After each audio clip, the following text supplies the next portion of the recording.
Welcome back to the Behind the Nidda YouTube channel. Now today I would like to talk about exactly what this video is entitled, Invisible Sikhs.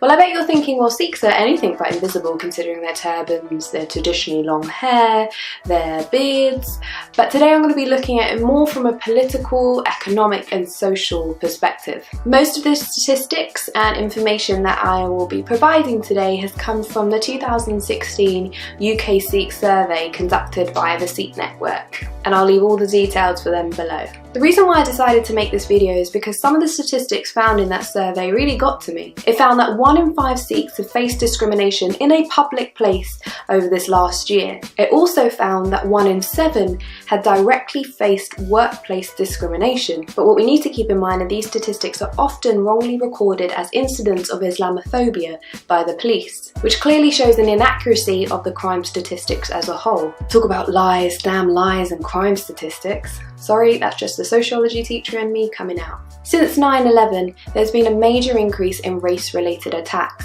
and sadly, Sikhs have become the victim of it. There was also a spike in race-related harassment since the Brexit results last June. But what I'm here to ask is whether or not the government and policymakers are doing enough to address these concerns of the Sikh community. Despite only making up 0.7% of the total population, Sikhs form one of the most highly educated groups. We're pretty smart. With 58% of Sikhs having a degree or equivalent. Unemployment amongst Sikhs is almost half the UK's general jobless rate, with almost 1 in 5 Sikhs being self-employed. They have the highest rate of owner occupation for any group in the UK at almost 92%. Also, considering in the last general election, 82% of Sikhs voted compared to the national average of only 66%. Don't you think that the government should be doing more to consider the concerns of the Sikh community? It's also astounding that currently there are no Sikh sitting members of parliament. There is no doubt that the Sikh community is one that is very, very hard-working. My granddad migrated to the UK in the late 50s and worked incredibly hard to build a foundation for my family. I'll leave a link below to the poem entitled Ajit Singh, which tells you all about his story. And like many other immigrant families, my grandparents and my parents worked incredibly hard for this country. So I feel it's only right that the government recognises their concerns.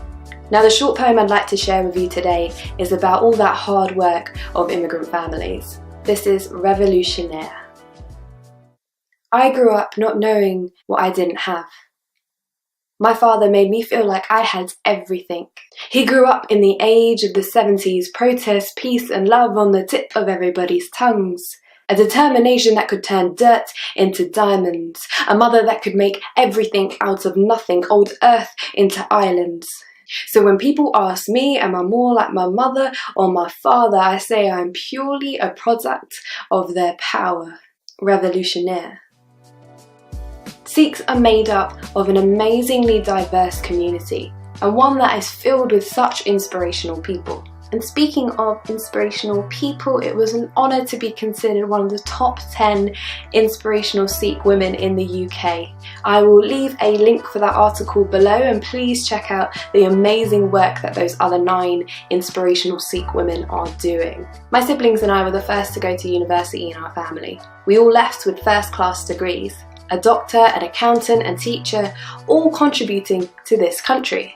Let's not also forget the amazing contribution that Sikhs made in the First and Second World War. So isn't it about time that Sikhs are better recognised, better listened to, and no longer invisible? Thank you for checking out today's video. I'm hoping it's given you lots of food for thought, peace and love. Stay safe and stay blessed.